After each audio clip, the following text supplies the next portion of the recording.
अस्सलाम वालेकुम वालेकुम पार्ट 2। आज हम क्वेश्चन नंबर 12 जो है वो सॉल्व करेंगे और उसका डाटा जो है ये मैंने सामने लिखा हुआ है, आपको नज़र आ रहा होगा। इसमें डाटा में मैंने जो क्वेश्चन है उसका पूरा डाटा उतार लिया ताकि बार बार हमें क्वेश्चन ना पढ़ना पड़े। दो हमारे पास लोग हैं, एक कंसाइनर है और एक कंसाइनी है। कंसाइनर कौन है? रिजवान ऑफ गुजरांवाला है और कंसाइनी जो है वो असलम ऑफ हांगकॉन्ग है। ठीक है।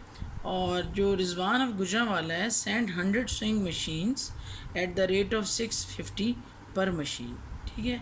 एक मशीन की कीमत 650 है और उसने 100 मशीन्स जो हैं वो सेंड की हैं। दूसरा, उसने पैकिंग एंड डिस्पैचिंग चार्जेस उसके 2000 रुपीज़ है। ये है कंसाइनर के एक्सपेंसेस। ठीक है। दूसरी तरफ उसने हमें दिए हुए ये कंसाइनी हमारे पास असलम ऑफ हांगकॉन्ग है। उसके सवाल के अंदर सबसे पहले लिखा है कि उसने एक बिल एक्सेप्ट किया है 40,000 रुपीज़ का। ठीक है। बिल ऑफ एक्सचेंज उसने एक्सेप्ट किया है, बिल लिखा हुआ है खाली। नंबर सेकंड है कि Aslam sold 80 machines at the rate of 870 each. 80 मशीनें जो है ना वो उसने सेल की हैं और एक मशीन की कीमत जो है वो क्या है, उसने 870 में एक मशीन जो है वो सोल्ड की। ठीक है। अच्छा, तो आप देखें कि उसने तो कहा था कि 650 में करनी, पर इसने 875 में की।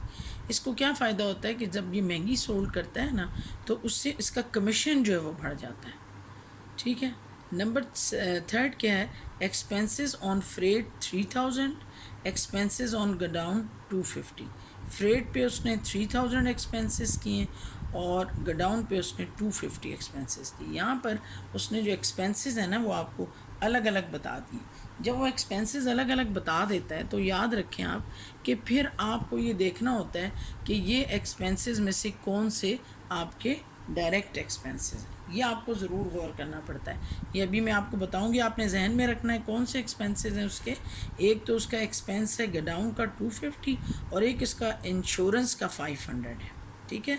और एक्सपेंसेस ऑन फ्रेट जो हैं वो 300 है, 3000 है। तो ये तीन एक्सपेंसेस उसने किए। इनमें से कौन से डायरेक्ट हैं ये अभी मैं आपको बताती हूँ। उसके बाद कमीशन इसको मिला है 9%।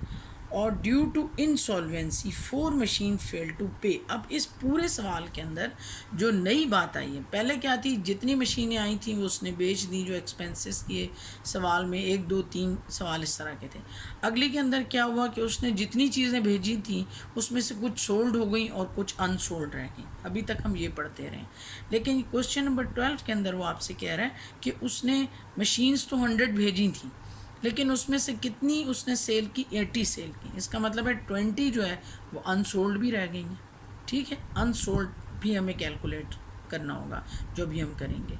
और उसके बाद तीसरी बात उसने अब जो नई बात बताई है ये बात हमारे लिए बिल्कुल न्यू है, ये वाली नंबर 5 जो है कि इसमें ये हमें कह रहा है कि उसके पास जो 4 मशीनें थी ना, ड्यू टू इंसॉल्वेंसी उसने 4 मशीनें जो हैं उसकी पेमेंट उसको नहीं मिली। तो यहाँ आपने ये गौर करना है कि इन 4 मशीनों के पैसे कौन देगा। इन 4 मशीनों के पैसे देगा कौन? कौन देगा? कंसाइनर देगा। क्यों देगा?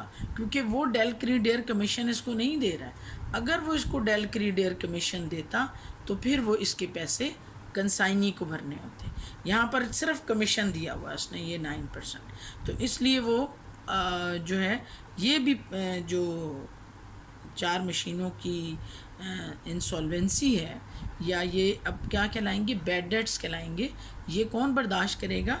ये कंसाइनर बर्दाश्त करेगा। ठीक है। चलें अब क्वेश्चन की तरफ आते हैं। क्वेश्चन हमारे पास ये है जी। ठीक है। ये मैंने सॉल्व किया हुआ है आपके सामने, आपको नज़र आ रहा है कि इसको स्ट्रेट हम रखना चाहते हैं। ये देखें आप। ठीक है। पहले हम ये देखते हैं consignment to Hong Kong account. Consignment to Hong Kong account में उसने कितने यूनिट्स आपको दिए थे? 100 मशीन्स दी थी और पर हेड कीमत उसने कितनी बताई थी आपको? 650। तो आप क्या करेंगे यहाँ पर 100 मल्टीप्लाइड बाय 650। तो आंसर क्या आएगा 65,000। ठीक है।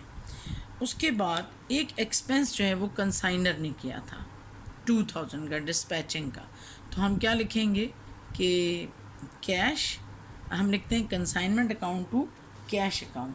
तो consignment account to cash account का मतलब क्या है कि यहाँ पर आपके आएगा कैश अकाउंट। ठीक है। उसके बाद आप देखें कि एक एक्सपेंस जो है, ये देखें कंसाइनर जो है ना, इसने सिर्फ ये एक्सपेंस किया था पैकिंग एंड डिस्पैचिंग पर 2,000 रुपीज़ लगाए थे, इसलिए ये एक्सपेंस जो है हमने लिख दिया। जब एंट्री डाली होगी तो हमने लिखा होगा consignment account to cash account, तो इसलिए हमने यहाँ पर ये देखें लिखा कैश अकाउंट और 2,000 लिख दिया। ठीक है ना, ये हमने लिखा कैश अकाउंट और 2,000 लिख दिया। लेकिन यहाँ पर अब आप देखें कि जो कंसाइनी है उसने भी एक्सपेंस किए हैं। ये कंसाइनी के एक्सपेंस आपको नज़र आ रहे हैं। कंसाइनी ने एक्सपेंस किए on freight 3,000, expenses on godown 250 और इंश्योरेंस 500। तो इसने टोटल कितने एक्सपेंस कर लिए? 3750 के करीब इसने एक्सपेंसेस कर लिए, है ना। तीनों को आप ऐड करें ना, ये वाले ऐड करें आप, 3,000 और 5,000 3,500 और इसमें 250 और ऐड करें तो 3,750 बनता है। अलग अलग करके भी आप एंट्री डाल सकते हैं। आप लिख सकते हैं consignment account to consignee account, bracket में फ्रेट लिख दें, नरेशन में फ्रेट लिखेंगे, और इसके लिए भी आप लिखेंगे consignee account to godown, consignment account to consignee account, और फिर ब्रैकेट में लिख देंगे, नरेशन में लिख देंगे एक्सपेंसेस पेड ऑन गोडाउन, और इसी तरह इंश्योरेंस के लिए भी अलग अलग भी एंट्री डाल सकते हैं। और आप एक एंट्री भी डाल सकते हैं, लिख सकते हैं कि consignment account to consignee account, और नरेशन में लिखेंगे expenses paid on freight godown and insurance. ठीक है। तो अब आप देखें कि ये यहाँ पर हमने ये हमने 3,750 लिख दिया है। ठीक है। उसके बाद उसको अब उसने सेल कर दी आपकी 70,000 कैसे सेल किए उसने यहाँ पर बताया है। ये देखें कि 80 मशीन्स जो हैं उसने 875 की सेल की। 80 को जब आप 875 से मल्टीप्लाई करते हैं तो आपका जवाब आता है 70,000। ठीक है। तो हम यहाँ पर लिख सकते हैं, इसको सकते हैं यहाँ पर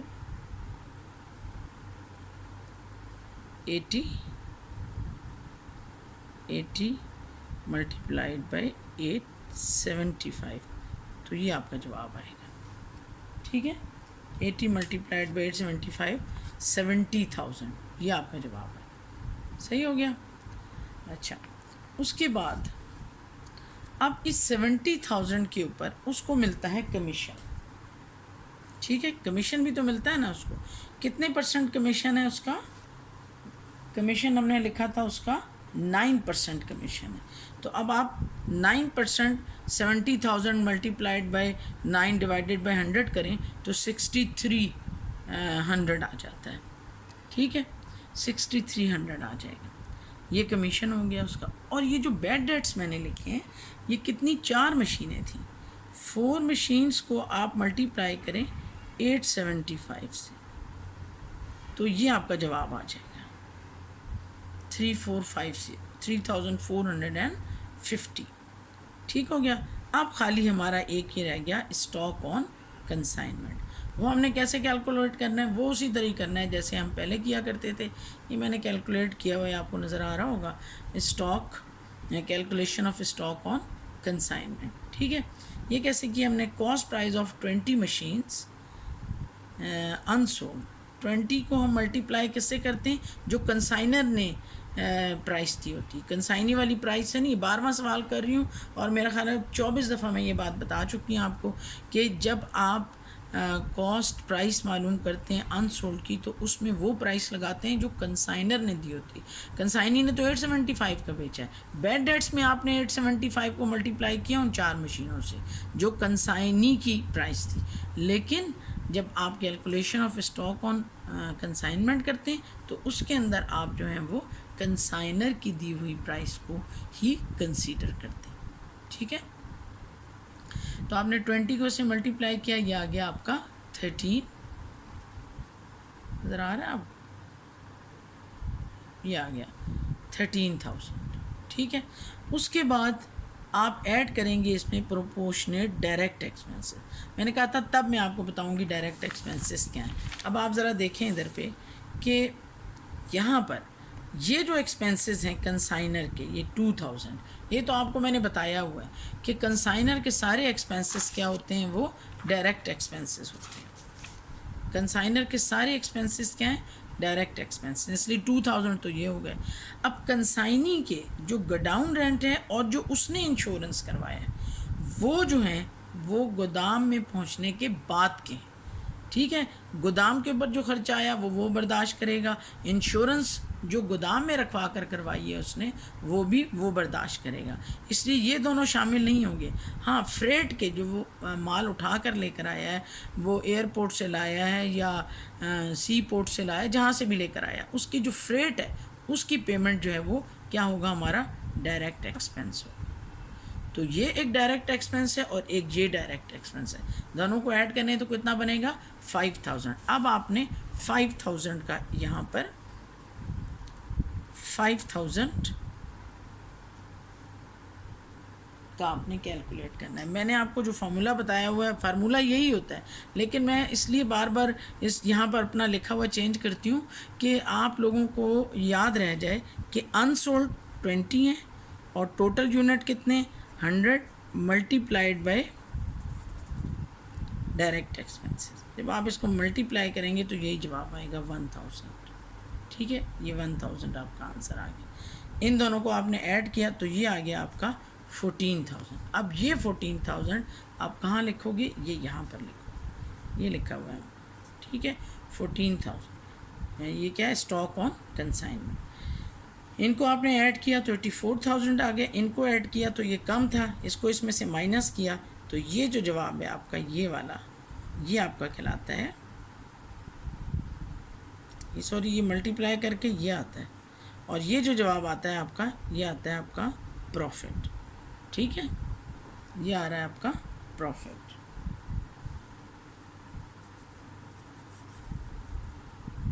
ये प्रॉफिट है, और ये जो मल्टीप्लाई किया है ना हमने बैड डेट्स के लिए, ये जी अमाउंट, ठीक है।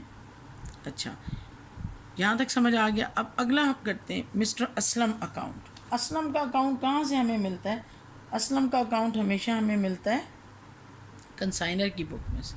कंसाइनर की बुक, क्योंकि असलम कंसाइनी है ना, तो कंसाइनर की बुक में से कंसाइनी का जवाब कंसाइनी का अकाउंट हम बना सकते हैं, और कंसाइनी की बुक में से कंसाइनर का अकाउंट जो है वो हम बना सकते हैं। तो ये अब असलम अकाउंट है हमारे पास, और असलम ने क्या क्या किया है जी। असलम ने एक तो बिल रिसीव किया था 40,000, उसने क्या लिखा होगा, असलम की से जब कंसाइनर ने बिल रिसीव किया होगा तो उसने क्या लिखा होगा, बिल रिसीवेबल अकाउंट डेबिट और असलम अकाउंट क्रेडिट। तो असलम क्रेडिट में था, हम क्रेडिट साइड पर आ गए। क्रेडिट साइड पे हम जब आए उसके बाद हमने उसका कॉन्ट्रा अकाउंट लिख दिया बिल रिसीवेबल। उसके बाद ये 3750 क्या चीज़ है, ये इसके एक्सपेंसेस हैं कंसाइनर के। तो कंसाइनर के एक्सपेंसेस में हमने क्या लिखा था, consignment account to consignee account यानी असलम अकाउंट। तो अब यहाँ पर हमने असलम क्रेडिट में था, हमने फिर इसको क्रेडिट साइड पे लिख दिया, नज़र आ रहा है ना आपको, क्रेडिट साइड पे लिख दिया, और फिर उसके बाद हम यहाँ पर इसका कॉन्ट्रा अकाउंट लिख देंगे कंसाइनमेंट टू होम अकाउंट, ठीक है। तीसरा ये जो है 6300 दैट इज़ द कमीशन। वो कमीशन उसको 9% मिला था, वो देखें ये हमने ये लिखा हुआ है यहाँ पर, वो 9% कमीशन हमने यहाँ पर लिख दिया। और कोई जो है वो एक चीज़ और भी है यहाँ, और ये जो बैड डेट्स हैं, ये बैड डेट्स जो हैं ये कंसाइनर ने ही बर्दाश्त करने हैं ना।